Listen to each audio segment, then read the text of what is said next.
Bonjour, c'est Anthony et on se retrouve aujourd'hui pour la présentation de la version 1.7.0 du logiciel Ourea No Code, donc qui est, je pense que vous le savez si vous regardez cette vidéo, ou peut-être pas, un logiciel du coup no code qui permet de réaliser des notes de calcul pour les ingénieurs structures dans le bâtiment.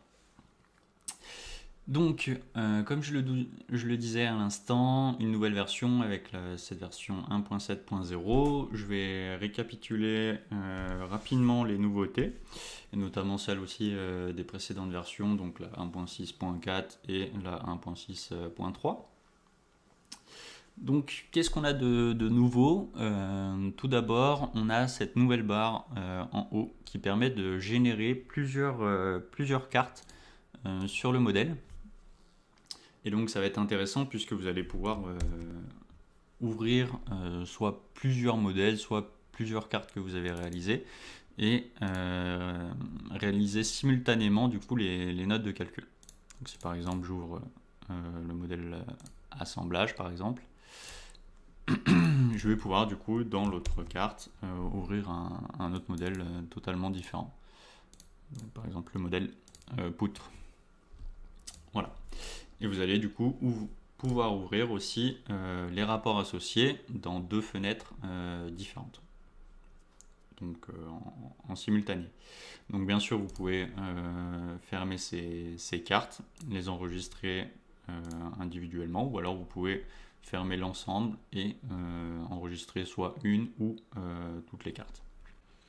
On a aussi dans cette version une nouvelle fonctionnalité qui nous permet d'obtenir sur la classe for, donc qui nous permet de réaliser des bouclages sur la carte, l'attribut getKeys qui nous permet de récupérer les clés d'un tableau. Ça va être en général le nom des lignes, pas des colonnes. Et on va avoir la même chose sur la fonction getValue qui nous permet aussi de récupérer les clés d'un tableau ou d'un dictionnaire ou data frame Python, ce qui est l'équivalent en fait sous le langage de programmation Python. Donc voilà pour cette version 1.6.3. On a aussi l'amélioration interne du moteur de calcul, du bouclage.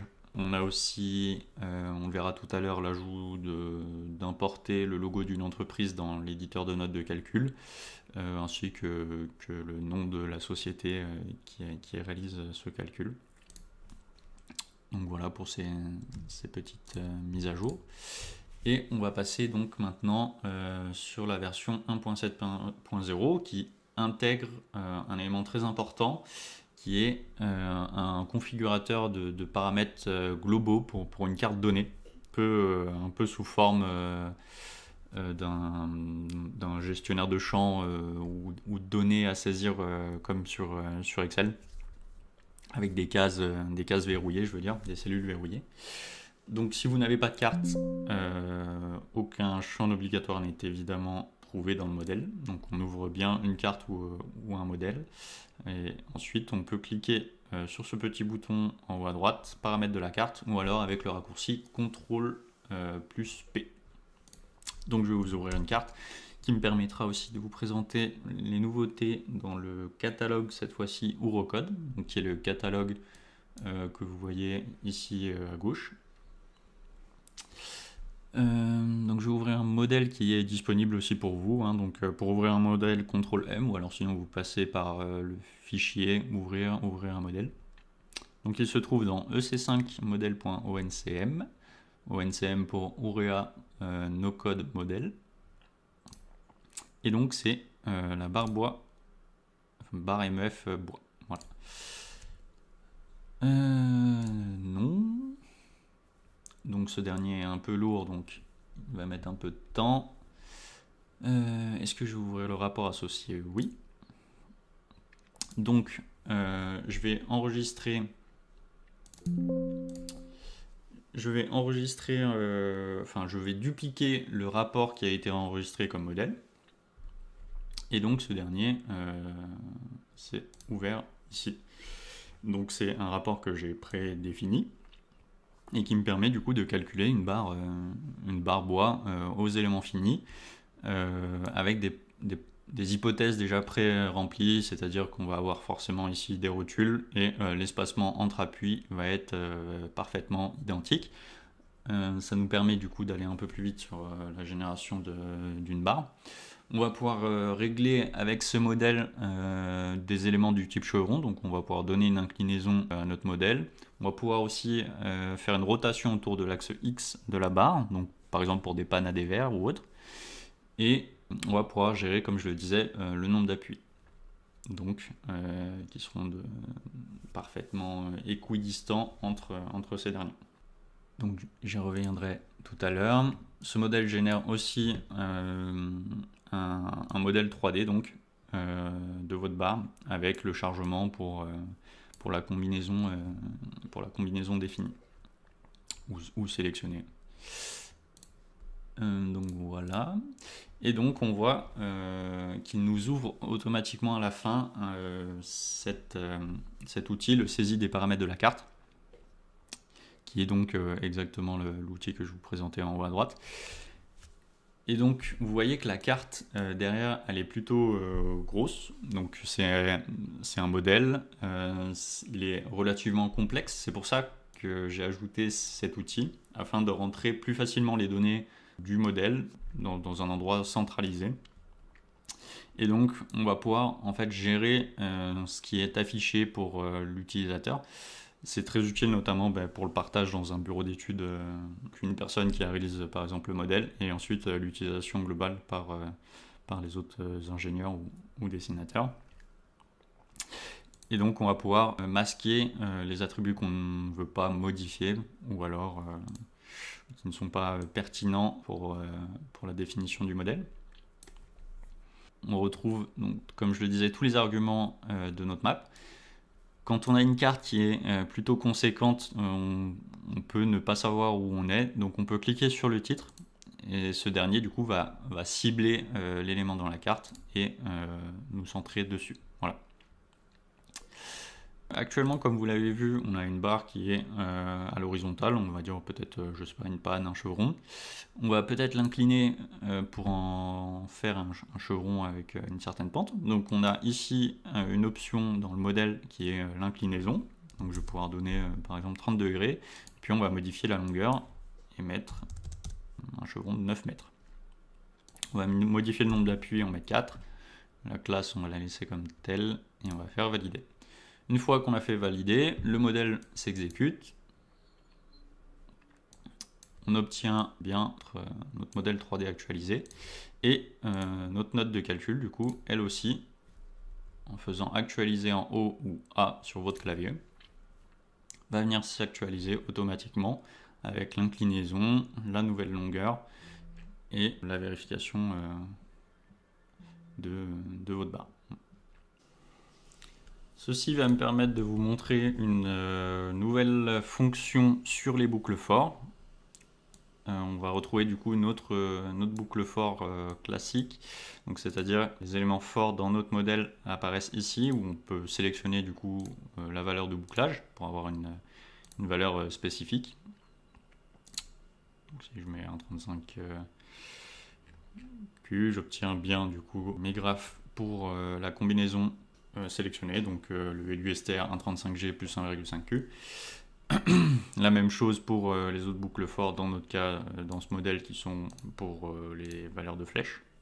Et donc cet élément là, quand il va boucler, on peut chercher, enfin c'est même certain, on cherche nous en tant qu'ingénieur à déterminer du coup le taux le plus élevé sur notre barre en fonction notamment des différentes combinaisons qu'on a générées. Dans BooleanoCode, pour ce faire, on va repasser sur notre map et dans l'objet for, on va avoir une fonction qui s'appelle getMinInLoop ou getMaxInLoop, donc qui est plutôt explicite. Ça va nous permettre de retourner la valeur maximale d'une fonction ou d'un résultat précédemment envoyé en fait dans cette fonction. Donc par exemple sur cette boucle, on boucle sur les combinaisons WNetFin. J'ai une fonction ici qui va me permettre de récupérer dans mon modèle la flèche max dans la direction DY, donc la direction locale de ma barre DY. Et donc, je vais pouvoir combiner en glissant, déposant et en connectant mes éléments comme je l'ai fait au-dessus. Donc le nom est différent parce qu'on peut modifier dans le logiciel en faisant clic droit ou Shift M, on peut modifier du coup le nom de l'élément. Mais on est bien, ici on le voit, sur un élément du catalogue NoCode, donc qui est ici à gauche, du module logical et de la classe for avec la fonction getMaxInLoop. Donc c'est bien cette même fonction. On va envoyer un résultat, donc ce résultat peut être de toute forme, hein. Ça peut être un dictionnaire avec plusieurs, par exemple, taux de travail. Ça peut être des valeurs individuelles ou des listes notamment. Donc c'est assez permissif et on va pouvoir récupérer l'élément, enfin la combinaison pour laquelle le résultat est le plus élevé. Voilà. Donc ici vous avez la même chose qui est utilisée mais cette fois-ci pour l'ELU STR avec les taux de flexion max. Donc j'ai une fonction qui s'appelle taux MD qui me permet de récupérer l'ensemble des taux de flexion, donc qui sont sous forme d'un dictionnaire Python ou d'un tableau si on préfère, avec les différentes équations et donc les valeurs de taux de travail. Et donc si je réalise la boucle, sur cet élément-là, je vais récupérer du coup la combinaison maximale, qui est donc là 1,35G plus 1,5Q dans notre modèle.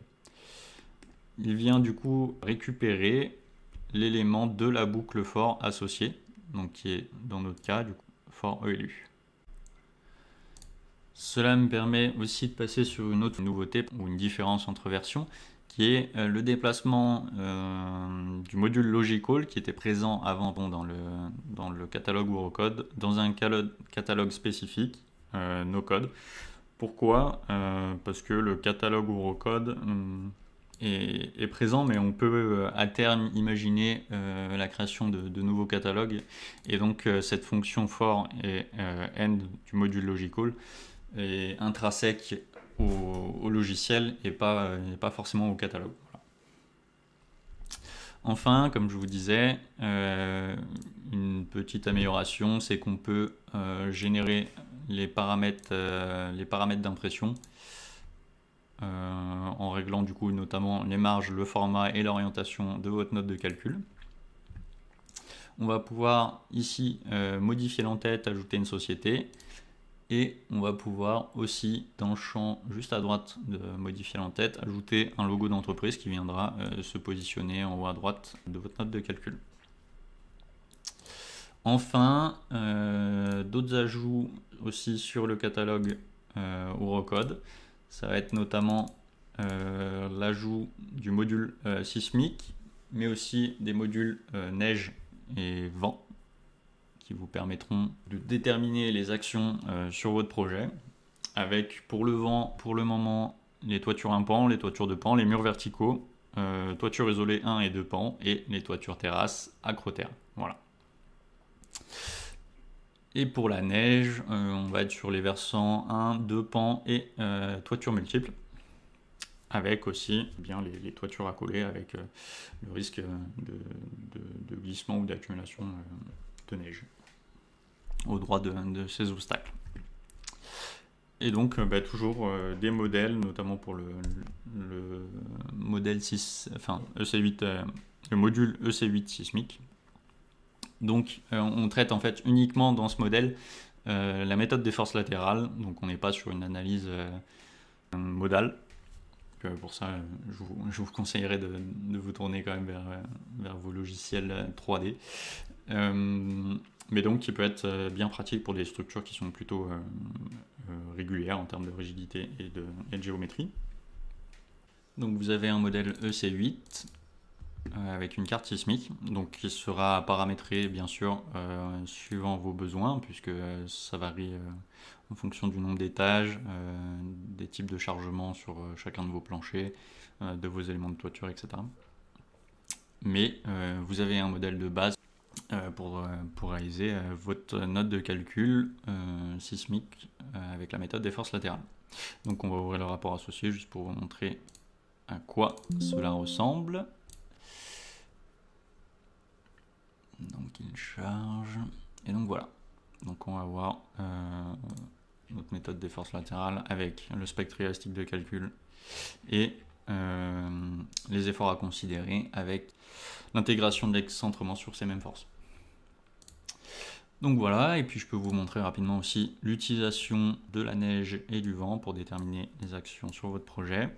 Donc on va avoir la classe neige et vent qui vont nécessiter un projet, notamment l'altitude du site et le code INSEE de votre projet, afin de déterminer les zones de charge de la neige et du vent. Et on va ensuite définir aussi un bâtiment afin d'obtenir sa géométrie. On connecte l'ensemble. Et pour le vent, on va sélectionner bien évidemment notre partie du bâtiment qu'on souhaite calculer au vent. On les connecte et on récupère le plus souvent pour ces éléments-là les CPE en fonction de la surface chargée et de la direction bien évidemment du vent.